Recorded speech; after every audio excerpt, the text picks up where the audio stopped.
And we will be studying this evening opposing God. So, opposing God, we're going to be continuing our study of the Moabites by looking at Balak and Balaam in Numbers chapter 22 this evening. So let's turn over there to Numbers chapter 22 to begin our study, to kind of introduce ourselves to the characters. Perhaps this is a memorable story to many of you. Perhaps it is new to some others. But this is a story that is recorded for us as the Israelites have left Egypt and they're making their way toward the Promised Land. And as they're making their way, they come across a king, King Balak. And it reads in Numbers 22, the first 7 verses, "Then the people of Israel set out and camped in the plains of Moab, beyond the Jordan at Jericho.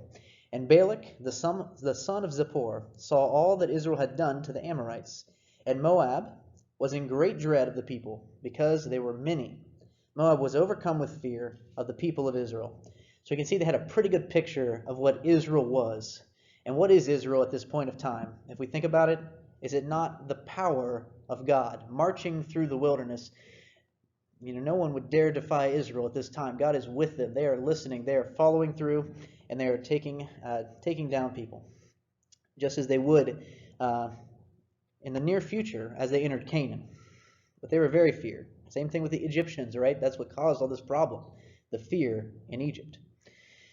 Continuing on in verse 4, "And Moab said to the elders of Midian, 'This horde will now lick up all that is around us, as the ox licks up the grass of the field.' So that Balak, the son of Zippor, who was king of Moab at the time, sent messengers to Balaam, the son of Beor, at Pethor, which is near the river, in the land of the people of Amal, to him to call him, saying, 'Behold, a people has come out of Egypt. They cover the face of the earth, and they are dwelling opposite of me. Come now, curse this people for me, since they are too mighty for me. Perhaps I shall be able to defeat them and drive them from the land. For I know that he whom you bless is blessed, and he whom you curse is cursed.'" So they're calling on a man here to go up against this horde of the Israelites, this power of God. And what we're going to find out is very interesting. This man's power, who he had a great reputation, as we just read there in verse 6 there, that he had the power. Whom he blessed is blessed, and who he cursed was cursed. So there was a power there, a known power for Balaam. I think that's important. And we're going to see that Balaam was a prophet of God. He was a prophet of the true God, just like the Israelites were of the true God. He was not an Israelite, but he was worshiping the same true God. And God was working through him, probably for this very instance, so we can see the power of God and that God is in control. And according to Moses, I think that's important, God speaks to Balaam. So this isn't something that is claimed about Balaam. This is something that Moses is recording. Moses wrote Numbers, remember? So Moses, obviously a prophet of God, would know these things. He could ask God about Balaam. Is Balaam truly getting things from you? And God would say, yes, Balaam is from me. So that is how Moses records it here. In verse 9, in this same chapter, chapter 22, verse 9 says, "And God came to Balaam and said, 'Who are these men with you?' And Balaam said to God, 'Balak, the son of Zippor, king of Moab, has sent me, saying.'" So we can see here, God came to Balaam. That is what is recorded for us. And also in verse 20. It's not just one time, but also in verse 20 it says, "And God came to Balaam at night and said to him, 'If these men have come to call you, rise and go with them, but do only what I tell you.'" So we get a pretty idea who Balaam was. Balak's pretty simple. He's just the king of the Moabites. But I think Balaam is more interesting, right? This idea that Balaam is a prophet of God, but he's not of God. He's not of the people of God, but he's worshiping God. He has a connection with God. And he has a reputation for being effective. God is granting him his wishes. And it's also interesting that he seems to know very little of God's people at all. If we look at verse 11 in this same chapter, it says, "Behold, a people has come out of Egypt, and it covers the face of the earth." Because he is saying this to God. In verse 9 it says, "And God came to Balaam, 'Who are these men with you?' And Balaam said, 'God, Balak the king of Zippor, king of Moab, has sent to me, saying, Behold, a people has come out of Egypt, and it covers the face of the earth. Now come and curse them for me. Perhaps I shall be able to fight against them and drive them out.'" So Balaam doesn't say "your people" when he's talking to God. He just says "a people." I think that's interesting, right? He doesn't seem to have a great knowledge of God's people yet. He is going to get to know them pretty quickly, as we see as we move on here. But these men are set up in the Old Testament to show what happens when we oppose God. And that's what we do sometimes, right? Sometimes we're going to find that we're like Balak. Sometimes we're like Balaam. And when we are like that, we are going to meet the same end, unsuccess, right? We don't want to find ourselves in opposition of God. And that's what this lesson is all about. So sometimes we won't take no for an answer. And we see that in this story and several of the characters. But the first one is what we just read there. If we want to review in verses 8 through 11, these people come from Balak to ask Balaam to curse the Israelites. Please curse the Israelites. So he goes. They ask, as we just read there. He didn't know the people. He just said that someone has come and asked me to curse them. And asking God is a great first step. So we see that Balaam knew what he was doing, right? He understood he didn't have the power. If you read this chapter, it says, he says to the elders that came from the king of Moab, please wait. Please stay here tonight. I need to go talk to God. And this is good. We need to do the same thing. We need to be praying. So let's look at this for us. We're going to apply these things to ourselves in Matthew chapter 21. Matthew 21, verse 22.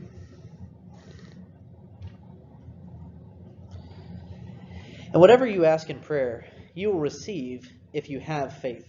This is Jesus talking here. He's talking to the apostles, but it works down to us as well. We can ask for things from God, and He will give them to us if we have faith. Now, we do have to be careful. And we're going to see that in James. That's a pretty open-ended statement. We know a lot of people. We could probably do a whole lesson on people praying for things that they're not going to get, that I can tell you they're not going to get, things that have no business being prayed for.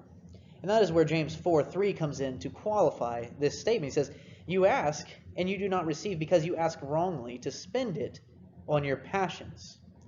You adulterous people, do you know that friendship with the world is enmity with God? And that's what we're going to see here with Balaam and Balak, right? Balak wasn't asking to curse the Israelites, for any good reason. He was just making sure that they were not going to take what he had, take his power, take his people, these types of things. He didn't care what God had to do with it. And we're going to see that very clearly. You might say right now, maybe Balak had a good purpose. He was just protecting his people. And if that's the truth, then we wouldn't see what happens over and over and over again in this story. But let's go ahead and look at that.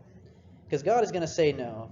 If you're not familiar with the story, Balaam asks these men to stay. They stay. He goes and talks to God. And God talks back to him.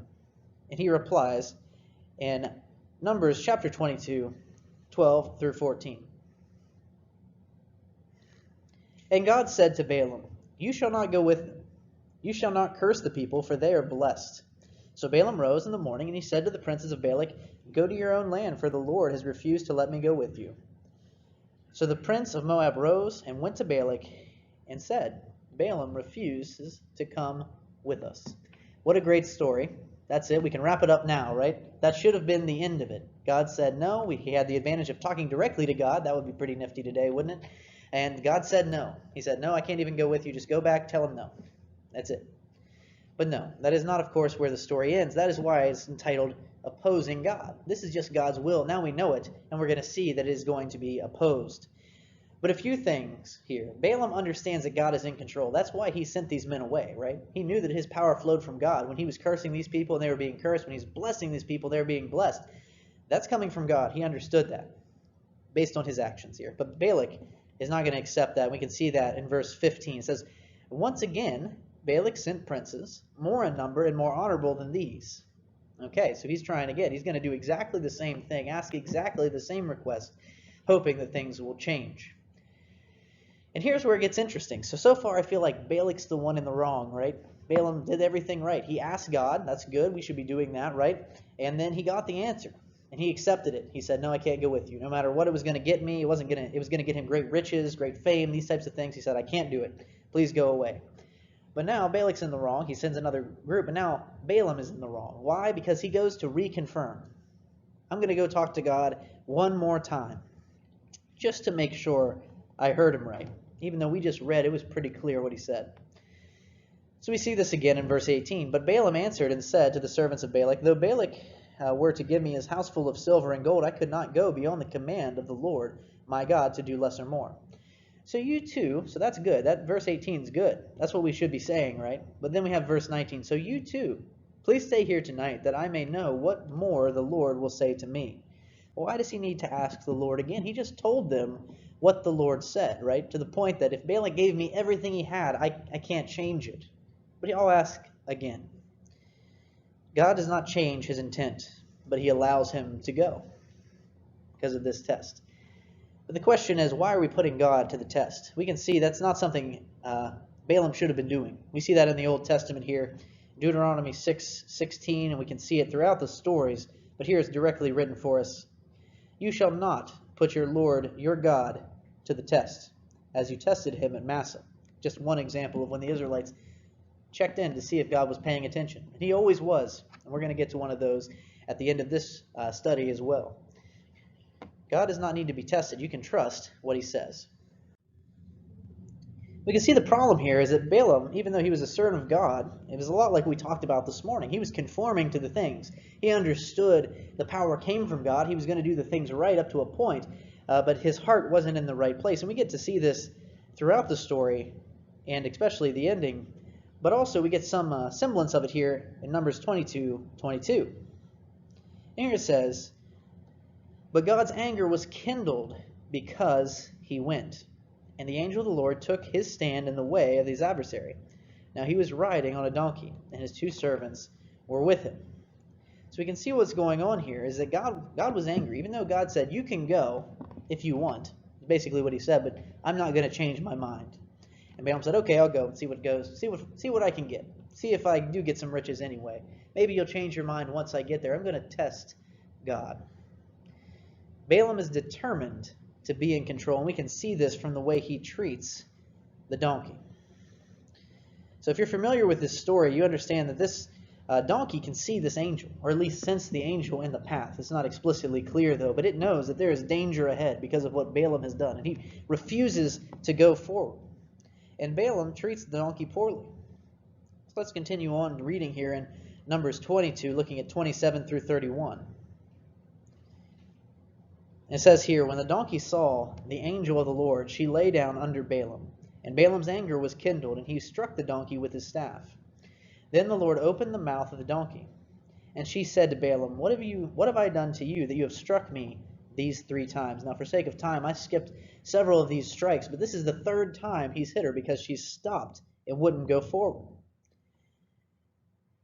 And continuing on there, it says, and Balaam said to the donkey, because you have made a fool of me, I wish I had a sword in my hand, then I would kill you. And the donkey said to Balaam, am I not your donkey, on which you have ridden all your life long to this day? Is it my habit to treat you this way? And he said, no. And the Lord opened the eyes of Balaam, and he saw the angel of the Lord standing in the way, with a drawn sword in his hand, and he bowed down and fell on his face. Now I always kind of wondered, what's the point of this, right?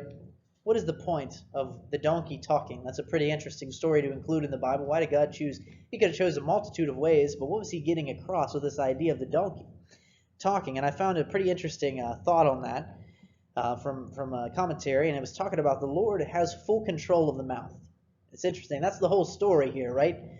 We've already mentioned it.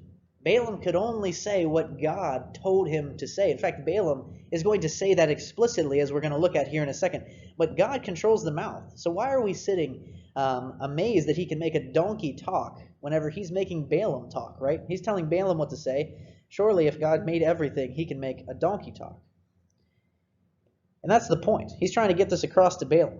Listen, I control the mouth. And we can see this in Deuteronomy 18:18. It says, I will raise up a prophet for them, or raise up for them a prophet like you from among their brothers, and I will put words in his mouth. And he shall speak to them all that I command him. And there's a lot more to that verse than we're looking at, but the very point of why we went there is just to show that God is putting words in his mouth. That's how he uses his prophets, right? They're mouthpieces for God. God has their mouth. He owns their mouth, just like he put words in this donkey's mouth to speak to Balaam, just like he is going to put words in Balaam's mouth to speak to Balak. So this is explicitly clear to Balaam what he is going to be doing. He is going to be speaking what God spoke, just like the donkey did. And we can see that he understood this. Balaam understood this in Deuteronomy 22:37 and 38. So let's continue and look at that. Verses 37 and 38 says, and Balak said to Balaam, did I not send to you to call Did I not send to you to call you? Why did you not come to me? Am I not able to honor you?" And Balaam said to Balak, "Behold, I have come to you.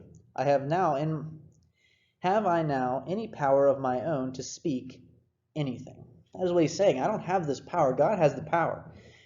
The word that God puts in my mouth, that must I speak. He got the message. He got the message of the donkey talking to him. It is God that controls the mouth. And I think it's interesting here that Balaam beating the donkey is a metaphor for Balaam and God. Balaam is continuing to defy God, just like the donkey defied him. And just like the donkey, God is protecting Balaam. He's trying to tell him, this is not what you're going to do. You should not be going with these men. I tried to tell you, but you refused. So we can see all this here. But nonetheless, he's chosen his path. He must continue. So now we're going to look at a second lesson here, this idea, first of all, that we can only stay within what God has told us. That was the purpose of that first section, right? This idea that God is in control, no matter what we think. Well, no matter if we think we're finding a loophole. We talked about loopholes this morning as well. This is a loophole too. Balaam thought, if I get to go, maybe I can still get something. We shouldn't be looking for these, because Balak isn't going to accept that. Because Balak demands a curse. He demands it at least 3 times, as we can see on this slide. And we can see the first one in Numbers chapter 23, verses 1 through 5. And I want to highlight this because this is basically what happens for all 3 of these. The third one is a little different, but it says, "And Balaam said to Balak," once he gets there, he's saying, "Build for me 7 altars and prepare for me 7 bulls and 7 rams." And Balak did as Balaam had said, and Balak and Balaam offered on each altar a bull and a ram. And Balaam said to Balak, "Stand beside your burnt offering, and I will go. Perhaps the Lord will come to meet me, and whatever he shows me I will tell you." And he went to a bare height, and God met Balaam. And Balaam said to him, "I have arranged these 7 altars, and I have offered on each altar a bull and a ram." We're going to see what the Lord tells him. This is a great sacrifice, I'm sure Balak thinks. Balak's all about the money. He's all about, when Balaam came, don't I have the ability to honor you? Don't I have the ability to give you fame and glory in these things? And now he's going to build these 7 altars and offer these 7 sacrifices. Is this going to change God's mind? And we're going to see that it is not. Let's look at verses 8 through 11. It says, "How can I curse whom God has not cursed? How can I denounce whom the Lord has not denounced? From the top of the crags I see him. From the hills I behold him. Behold, a people dwelling alone, not counting itself among the nations. Who can count the dust of Jacob or number the 4th part of Israel? Let me die the death of the upright, and let my end be like his." And Balak said to Balaam, "What have you done to me? I took you to curse my enemies, and behold, you have done nothing but bless them." And Balaam defines it for him once again. It says in verse 12, "And he answered and said, Must I not take care to speak what the Lord puts in my mouth?" We're going to see this repeat over and over, but there's a particularly interesting section to help us understand this in Numbers 23 in the next oracle. Let's look at verses 17 through 20. And it says there, "And he came to him, and behold, he was standing beside his burnt offering, and the princes of Moab with him. And Balak said to him, What has the Lord spoken?" And Balaam took up his discourse and said, "Arise, Balak, and hear. Give an ear, O son of Zippor. God is not man, that he should lie, or the son of man, that he should change his mind. He has said, and will he not do it? Or has he spoken, and will he not fulfill it? Behold, I received the command to bless. He has blessed, and I cannot revoke it." Now we are not the children of Israel. We are not as lucky to receive this particular blessing, the blessing of physical protection from Balak and his forces. But we have received a great blessing that is the same. He has sent us a better blessing, you might say, and that is his son, right? God has not changed his mind toward us. That is something we can believe in. That is an essential part that perhaps we don't talk about enough, is the consistency of God. If God is not consistent, that is very worrisome for us, right?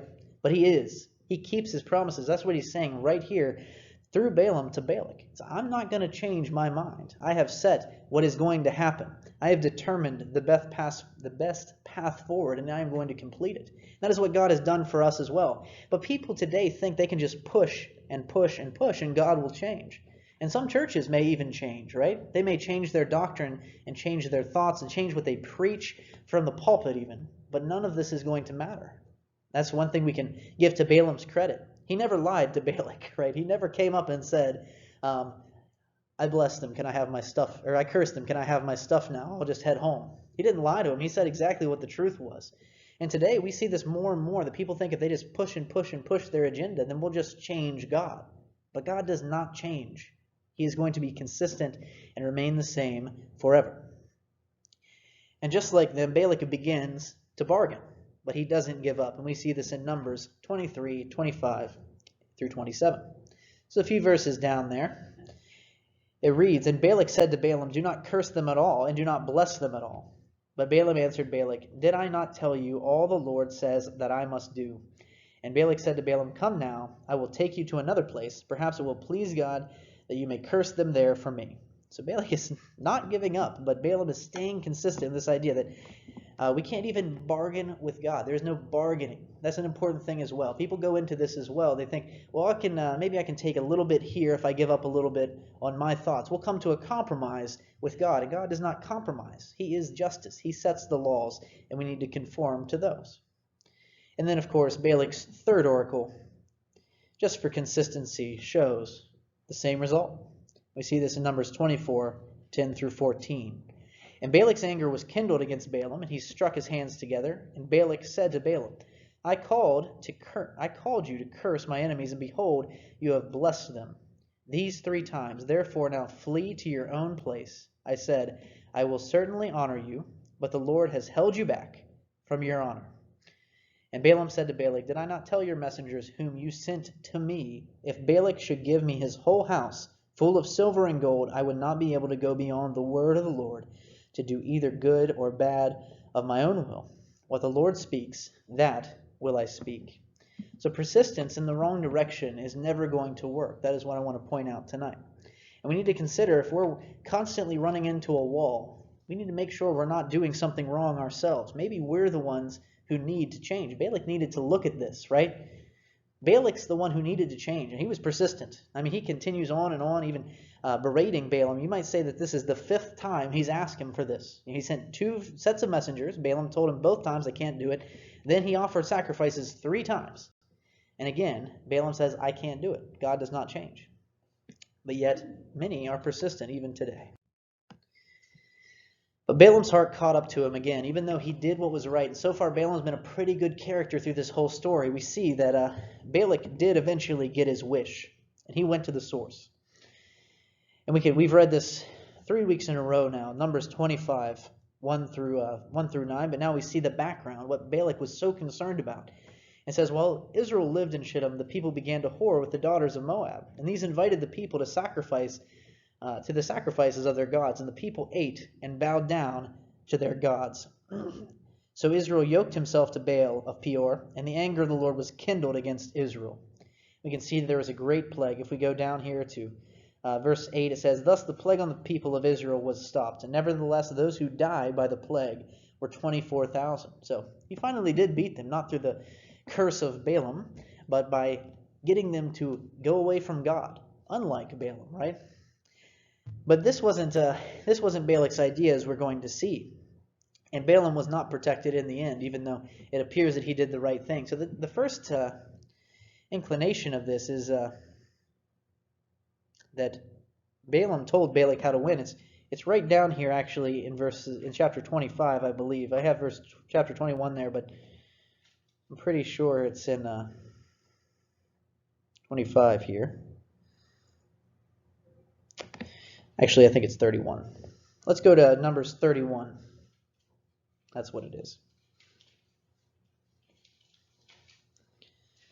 So Numbers 31, we see what happened to Balaam. We might think that he did the right thing, but they warred against Midian. This is the Israelites, as the Lord commanded Moses. Again, we see them following the Lord's command, and they killed every male. And they killed the kings of Midian with the rest of their slain, Evi and Rinken and Zur and Hur and Reba, and the 5 kings of Midian. And they also killed Balaam, the son of Beor, with the sword. And the people of Israel took captive the women of Midian and their little ones, and took them as plunder, all their cattle and their flocks and all their goods. So we see that Balaam did not survive, and we're going to see it's because of his treachery. And why? Why did Balaam not survive? And he tried to go behind God's back, even though he was not allowed to curse the Israelites, he told Balak how to really defeat them. That was from the inside, what we just read in Numbers 25.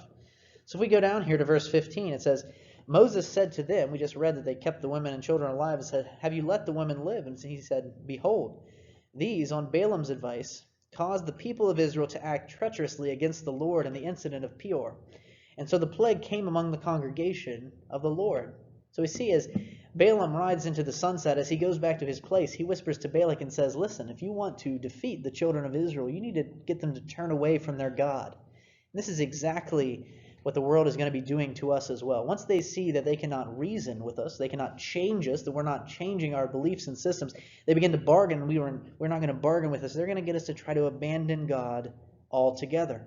And that is what Balaam did, what he taught Balak to do. And if this isn't clear enough, it's even referenced in the New Testament in Revelation. Let's go to Revelation chapter 2 and verse 14, where it's really spelled out for us what Balaam did. His full treachery there is a kind of allusion to what is going on there in the church of Pergamum. It says, but I have a few things against you, that some of you who hold the teachings of Balaam, who taught Balak to put a stumbling block before the sons of Israel, so that they might eat food sacrificed to idols and practice sexual immorality. So here's very clear what Balaam did. He still went against God, and he paid the price for it. So sometimes you just have to accept a situation. That's what Balak needed to do, right? He continued to push. And got him in trouble, and got Balaam in trouble. And in the end, we see the truth that God is the one who truly has the power. And that is the same today. So I hope you've seen how opposing God is not something we want to be caught up doing. Through the story of Balaam and Balak, this notable Moabite story, this will end our Moabite lessons for those of you who are tired of the Old Testament. But nonetheless, there's great things we can learn by studying these things. It is given for our learning because of this. You may wonder, well, what happens if we oppose God? Well, we know now. We can turn back to Numbers 22 through 25 and understand it's not a pretty picture what happens. God is not going to change. He is not going to move what he has given to us. And we need to accept our situation and realize that God has the power. If we find ourselves in any way opposing God, I encourage you to look at this plan of salvation and to see where we have fallen short. Even if we have accepted it at one point in our lives, perhaps we no longer believe. Perhaps we no longer are fully repentant, right? Maybe we've fallen back into sin. Maybe we're not willing to confess anymore that Jesus is our Savior. Have we fallen short in any of these areas? Are we opposing God? Are we not staying faithful and growing as we should? If that's the case, then we need to repent and pray for forgiveness. Change and pray for forgiveness for our shortcomings, and he is willing to forgive us. And of course, we have our brothers and sisters to help us with that as well. So I encourage you, if you have opposed God in any way, if you have fallen short in any way, to come forward now as we stand and sing the invitation song.